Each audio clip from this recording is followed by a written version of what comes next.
Welcome to Public Forum, a community outreach program produced at North Idaho College on the shores of Lake Coeur d'Alene. Featuring guests from around the globe addressing a wide variety of subjects, Public Forum serves to educate and enlighten. Please join host and moderator, political scientist Tony Stewart, in welcoming today's guest. In response from our viewers, both in the United States and in Canada, we have found out over the years that one of the things that you like very much as far as subjects concerned would be review of books and discussing with authors or people who have read their books. Both this week and next week, we're very, very fortunate to have on our program a very accomplished author, Mr. Jess Walder. He's the author of several books, both nonfiction and fiction. He also does essays and short stories. He has a very good background in journalism. In fact, from 1986 to 1995, he was a reporter with the Spokesman Review. And we're very pleased to have him. We've been wanting for some time to have him on the program. And with that, Mr. Walder, welcome to the program. It's great to have you here. Thanks, Tony. It's good to be here. And I'm very pleased to have a visiting panel member, a colleague of mine at North Idaho College. In fact, you'll recognize her because she appears from time to time with her colleagues on recommending books of fiction and nonfiction. I welcome to the program as a panelist Annie McKinley, who is in the Department of Speech and is a member of our faculty. Annie, thank you also for making it possible for have Mr. Jess Walder here. I know you and I talked about this for some time, and with that, we'll start the questioning with you. Okay. So we're going to start talking about Ruby Ridge. And first of all, I know that this Ruby Ridge was your first major novel, right? First book, yeah. Yeah, first book, I'm sorry. And how did you come to about that story? The way I got all my stories at the newspaper by stealing them from other reporters. There was another reporter named Bill Moreland who had covered that story, and Bill is, I think, the best reporter the Northwest maybe has ever produced. Apologies to Eric Nalder of the Seattle Times, but Bill is a bulldog who tracks these stories down, and he was the first one to write about Randy Weaver. I didn't start covering the story until the standoff began, and it's nice to be on a show in Idaho because I don't have to explain the background. Usually I go somewhere and I have to tell the entire story of Randy Weaver, and the entire half an hour's up by the time I'm done. But Bill Moreland started covering the case. I went up there for the standoff, and the minute I got there, I knew this was the kind of book I wanted to write. It was one of the most complex stories I'd ever seen, and it was a story that's both political and human. From the minute I was up there in 1992, about the third day of the standoff, of the 11-day standoff, I knew I wanted to write a book about this case. And I just filled notebook after notebook. My newspaper was the Spokesman Review. Because of Bill's coverage and several other reporters, myself included, we were Pulitzer Prize finalists along with the Los Angeles Times. So I got a little bit of attention that way and was able to sort of market the idea of a book. But like a lot of authors, I was told no. I mean, for 3 years, I just got rejection letters. Everything, and it was amazing because it was such a big story here, and the further east I traveled, people hadn't heard of Ruby Ridge at all, and so it took me about 3 years to sell the idea of a book, and I sold it right before the Oklahoma City bombings is when I sold the book, when all of a sudden everyone wanted to know about the two triggers for Timothy McVeigh and the bombings, the cases in Waco and Ruby Ridge. I would, as my question, when I was waiting till the end to tell our viewers, if they're not aware of your work, that the most famous book that you've done is Every Knee Shall Bow, The Truth and Tragedy of the Randy Weaver Family here in North Idaho. And you've written a book called Citizen Vince, and also in fiction, Land of the Blind and Over Tumbled Graves, among your other works. With that, rather than getting into the very heart of the Weaver family and Ruby Ridge, which certainly did get attention finally around the nation because even the U.S. Senate had hearings asking a lot of questions about how that was unfolding or had. But just go back and talk a little bit about something you already said. Over the this is the 33rd year of this program, we've interviewed lots of authors, and one thing common among many of them is that they got a lot of rejections before they were published in many cases. So I have a series of questions on that line. What advice do you have to other authors that they've written something that they really know is meaningful, and how should they go about accepting the fact that maybe the first publisher will not accept their work? I don't know anyone who has had the first work accepted, and it's hard. My friends sort of tease me because they they think I'm too young to tell a hard luck author story. But I don't know. I mean, I think most authors, when you see them, you assume that they've had more success than other people, and I think the opposite is true. They've dealt with more failure. They've been rejected more times. I don't know any author who doesn't have a good sized stack of rejections, and you almost you get to a point where you almost crave them. You know, I still have an amazing correspondence with the New Yorker in which I send them the most well-reasoned short stories, and they send me the barest of rejection notes. And one of these days, I'm going to crack that market. But I for about 3 years with the Ruby Ridge book, I had trouble. And then once I had success with it, I thought, well, great, now I can publish my fiction. And it took almost that long to convince my publisher that I could write fiction as well. Yeah. So the first 2 novel ideas. And I should add, though, the very prominent publishers of some of your works, Reagan Books, which is an imprint of HarperCollins, right, which is one yeah. of the big publishers. So yeah. you did. Yeah, I did break that. I did through. finally crack through, but you know, people will say, "Wow, your first book, Over Tumbled Graves, was a New York Times notable book. It's been published in all these languages, and you know, how'd you get such early success?" And I don't have the heart to tell them it's not my first book. The other 4 are sitting in my garage. You know, yeah. You always write things that just don't make it. Well, that's encouraging to other new authors coming on board. I work some with also the Idaho Writers League, and they have some of the same stories to tell. One other question, then we'll get into the heart of these books, and that is writing styles and times and when you do it are so different from author to author. When you're working on a book, do you work on it every day, or some authors get up and real early they work all day or in the morning, some do afternoon. How do you go about disciplining yourself in your writing schedule? I'm the most disciplined, undisciplined person you'll ever meet. I write every day, all the time. I always consider myself writing. I scratch on napkins, on my skin if I have to. When I go see a movie, I consider it work. I'll bring a notebook often and write different ideas. And I write every day. I mean, not 5 days a week, but 7 days a week. But that said, I never write what I don't want to. And because of that, I've never gotten writer's block. So if one day I don't want to work on the novel I'm working on, then I work on a screenplay, or I write a poem, or but yeah, it becomes far more like a religion than like a job. And so you don't ask someone when are you Catholic? You know, they're pretty much Catholic. And I see writing the same way. I write, we take vacation and I bring my laptop and write the whole time. So. That's amazing, because very seldom do we see an author that is that many hours put into that, committed. Let me ask one other question then back to our panelists. I'm very, very interested in your book, Every Knee Shall Bow. Certainly some of us have been involved for 25 years in this struggle in dealing with combating hate. You've already indicated in your response to our panelists that when you got the idea and you were there with Bill Moreland, and may I add a footnote, I've told the New York Times that Bill Moreland is the best reporter in America when it deals with this subject of dealing with hate crimes in organizations. But based upon that, let's move into some of the content of Every Knee Shall Bow. You say both the truth and tragedy of the Randy Weaver family. Would you give our viewers a little background of why Randy Weaver was hiding? Well, you might say he was hiding out, but I know the Spokesman Reviewer did a story about this. He's there and the FBI knows where he's at, and he didn't come in for trial. Would you give a little that background why he was been brought before the court? Sure. Well, Randy Weaver was not a notorious white separatist criminal like Robert Matthews or one of the people who got the attention of the federal government before. He was a guy who lived on a mountaintop. He's from Iowa, had run for sheriff, but he had gone to a few meetings at the Aryan Nations to see if they fit his beliefs. He and his family were apocalyptic white separatists who practiced Christian identity. So they had the same abhorrent views that we've all seen, but they really weren't breaking any laws.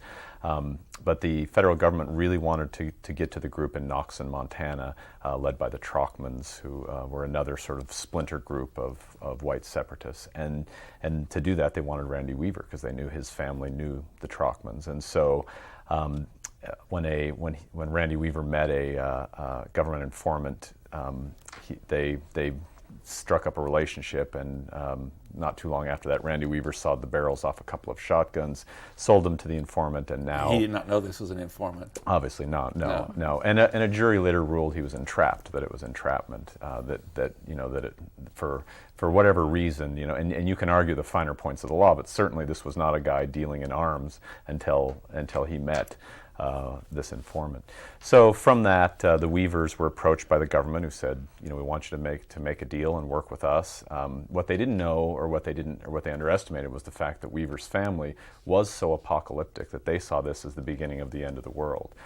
They armed themselves, and that set about one of the most ridiculous and tragic incidents I think I've ever covered, because it wasn't long before these two sides were unbending in their to back up just a moment, again, Ruby Ridge and all was up in the very extreme northern part of Idaho, near in Naples. Boundary County, Right. not far from Bonners Ferry. Right. But then when he did sell the sawed-off shotguns, he was arrested. And he was arrested not long after that, yes, right, and became a fugitive. And then he was let out on its own reconciliation, I guess, even without bail, and went back to the mountain. Right, exactly. And there he armed his kids and hid behind them, and acted in a pretty, and maybe not in the best way himself, and Sure. Certainly not the best way. He and again, his actions afterward were really pretty awful, and deserve their own explanation. And that's really what I wanted to do with the book.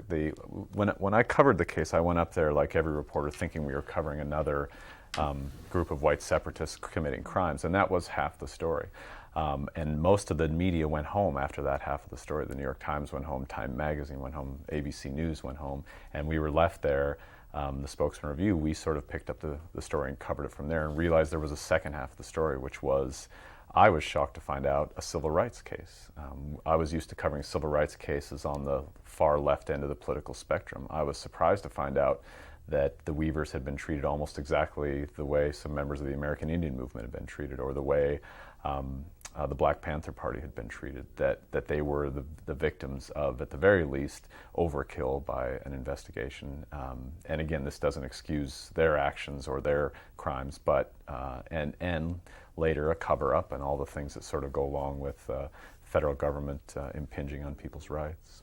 Annie, I'll come back to you. It wasn't that part of it, too, just that there was an order that was misunderstood, or the date? Not when really. the FBI or the CIA came out and... No, not really. They did give him the wrong court date at one point, but the Weavers had written letters saying they weren't showing up anyway. When the FBI was actually called in to stand Well, up it became such.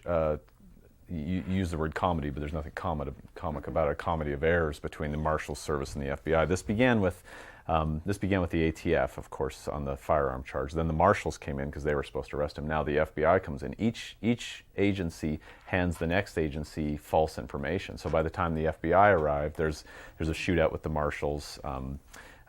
Deputy U.S. Marshal William Deegan is killed, and Randy Weaver's son Samuel is killed.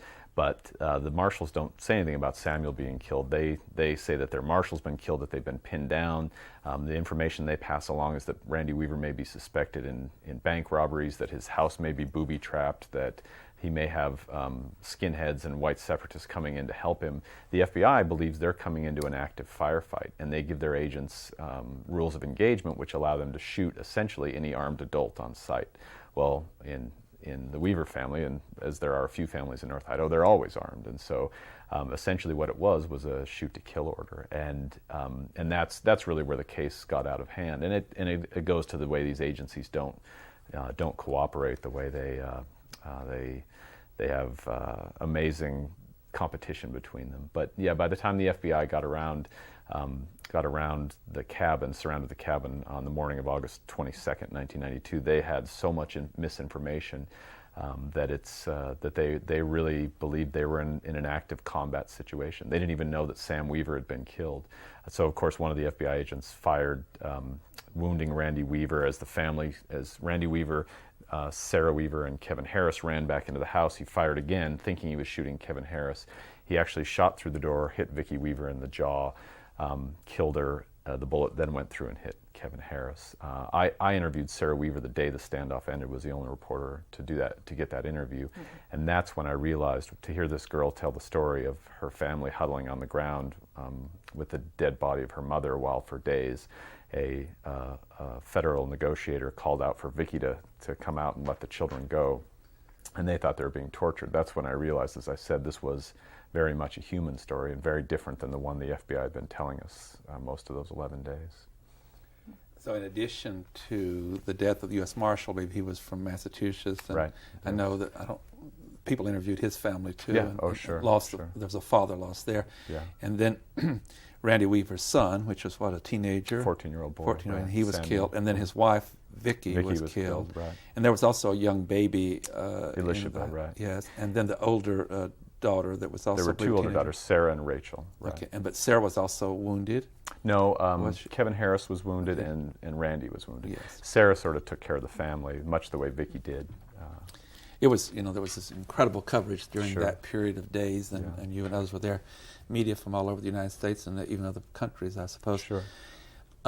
In relation to that in your story, how did it come to a conclusion without the death of even additional people, and when they came off the mountain? And Well, as I said, after Vicky Weaver was shot, the FBI remained surrounding the house. They consider tear gas. They consider bringing in tanks, essentially, to run the cabin over. Slowly, they start to realize that it wasn't the case that the Marshal Service had given them. They discover Samuel Weaver's body in a shed and realize that he was killed in the initial firefight. I think that is when they realized this is not what we thought it was. Later, Randy Weaver yelled out to a negotiator that his wife had been killed, and that's when I think the FBI sort of stood down. Meanwhile, down at the roadblock, protesters had gathered, skinheads and patriots and Montana militia and all sorts of wild collection of people. And one of those had been Bo Greitz, who was a sort of controversial and colorful Green Beret and Vietnam vet, and he eventually negotiated a settlement. The family came down from the mountain. They were charged with a laundry list of the kinds of charges that are usually used to break white supremacy and white separatist groups, including plotting to overthrow the U.S. government, which is a tough thing to do from a small cabin on top of a mountaintop, I would think. But and partly because of that overcharging, a jury, and because of Jerry Spence's work as a criminal lawyer, and for those who don't know, he's a very famous attorney from Wyoming. Yeah, who wears a lot of fringe and buckskin. He and a couple of other Idaho lawyers, Chuck Peterson and David Nevin being the most prominent, secured an acquittal for Randy Weaver on everything but the failure to appear charge, and a complete acquittal on Kevin Harris, who actually killed William Deegan, the U.S. Marshal. So it was. I also helped write a book about the O.J. Simpson murder case. Yes. People talk about that trial as the trial of the century, and it was nothing compared to the Ruby Ridge trial. It was as compelling, as sad, as heartbreaking as anything you'll see from all sides. I mean, that's really why I wanted the word tragedy in the subtitle of the book, because you unwind this to where these two sides make decisions based upon flaws in their makeup, essentially, and you realize how easily this all could have been averted. And that's the story again that I sort of set out to tell. There's always a lot of guesses in life, and if things could have been different if this or that had happened. But when he was charged with the original count of selling the sawed-off shotguns, and he was released and went to the cabin, you hear the ills. If he had come in for the trial, probably, I don't know, who knows where he'd been convicted or not, but if he had been, the sentence would have been less than certainly what happened. He likely would have gotten probation, but you have to remember, this is not one of the usual malcontents and criminals that picks up on the Aryan theology in prison or that way. This was a guy who'd never broken a law in his life, who had a speeding ticket, had one speeding ticket, who'd served honorably in the military, who'd come across some bizarre and ridiculous beliefs, but that's what he had. And so again, yeah, you can say he should have and I agree completely. He definitely should have gone to court, and he said afterward, if he'd known what was going to happen, he would have gone to court. But this was a family that believed that, you know, that had told reporters for years that the end of the world was going to come, and that it was going to come by federal agents coming to their door, arresting their father. And so, you know, again, because a jury later rules that it's entrapment, you have to ask yourself, is that the way you want the ATF operating? Is that what you want? You know, aren't there enough criminals that you don't have to go out and create one to try to get intelligence on some other group, which is essentially what happened. Again, I don't condone for a second Randy Weaver's beliefs, but we have a right in this country to be as stupid as we want to be, and he exercised that right to its fullest intent. What we do have control over is the way our government conducts its business. Due process and Sure. procedures. Yeah. To verify what you're saying, the U.S. Supreme Court set out a case out of Seattle. A young man had done a rather stupid thing, but he was charged with too much, and the court said the First Amendment gives you a right to be stupid. So I don't know whether they were labeling him as such, that young man out of Seattle. Yeah. But on another point, though, and I'm not, the purpose of this program is not to lay blame one place. I mean, you've articulated very clearly that there were a lot of mistakes made across all the area, but I recall that time very clearly before they came in to Ruby Ridge. And here was one of the difficulties for law enforcement, the federal agencies in particular. I recall stories in different media outlets saying he was charged with a crime, he was let out on his own recognizance, a date came and went for the trial, and he did not show for that trial. And I remember the media saying, the government knows where he's at, and yet you're not acting upon it. So wasn't there some pressure from that perspective to say, did not put government also in a difficult position, saying, if you know where someone is and they're defying the courts and the law, must you act? It certainly does, and so the government showed exactly how to do that at Ruby Ridge and Waco. You know, and it doesn't turn out well. There, at some point, common sense steps in, and you say, okay, this is someone who's wanted for a crime. There's no doubt. You don't dismiss charges, but at the same time, you don't push it. You don't make martyrs out of people who are crying out for martyrdom. And all you have to do is look at the way they handled the Freeman standoff a couple years later, and they learned their lesson. They used to call it Weaver fever, which is what federal agents used to say they had when they would go into cases like this, because the last thing they wanted to do was start a fire, was create a situation that was worse than the one that they had encountered. Again, this is, you know, I think if you look at the Black Panther Party, there were so many criminals within the Black Panther Party, and does that allow for the creation of? Does that allow for the FBI to tell Eldridge Cleaver that another group of Black Panthers is trying to kill him, so that his guys will start a war with this group, and Black Panther Party's members will kill each other, which is what happened? Does it allow for the American Indian movement, the dozens of deaths on the Pine Ridge Reservation, some of them sparked by FBI intelligence work? I think. You know, there's no doubt that there was no greater threat to the Northwest at that time. If you look law enforcement, you know, that it was a huge threat, and we definitely want the agents to do as much as possible. But there are also limits to those things, and I think that's what this case is about. Jerry Spence said a brilliant thing, and I'm not a huge Jerry Spence fan, to be honest. I thought there were even better lawyers in this case, but he said this case is here to remind us where those lines are drawn. And I think in this case, they're drawn just to the other side of the Weavers, personally.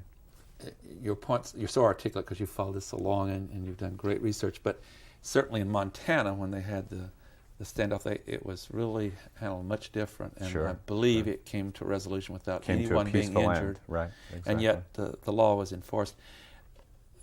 I guess one thing that might have been playing upon this whole process is that there was some really dangerous things going on. I'm not speaking of it.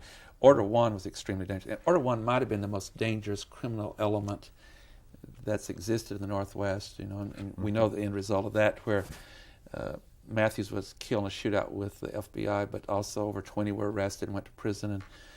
And this program did 3 shows with the FBI and Under Sheriff Larry Broadbent with all the documents after it's all over. And there was murder involved, and there was counterfeiting money, and there was armed robberies, and there was they had 50 gallons of cyanide poison they collected that was about to be used in water wells in Los Angeles.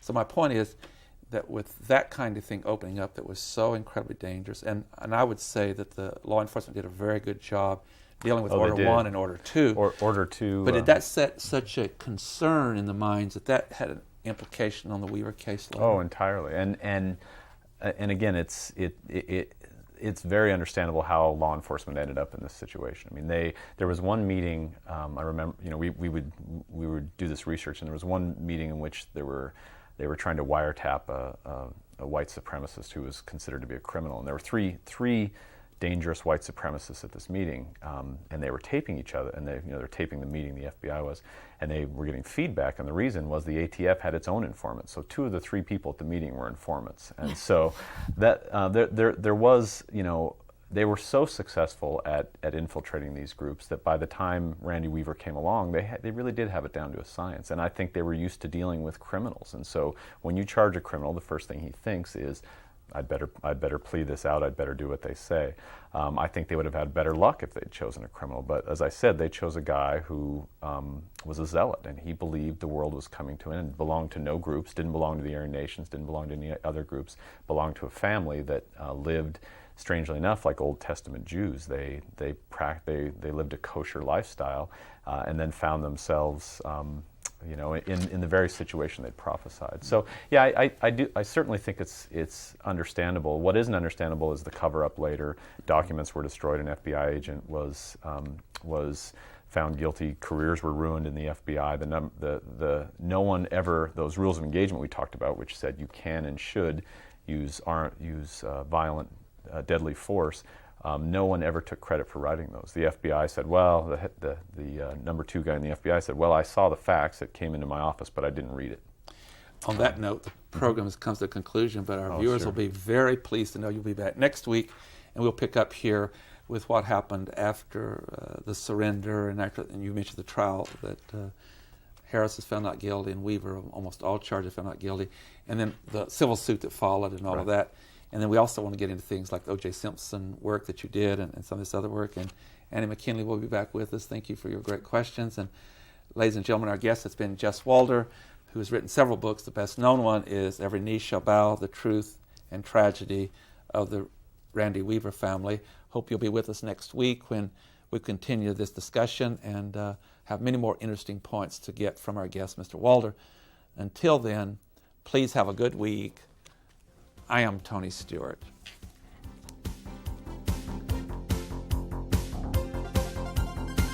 Recorded on the campus of North Idaho College, Public Forum is the longest-running in-house college production on PBS.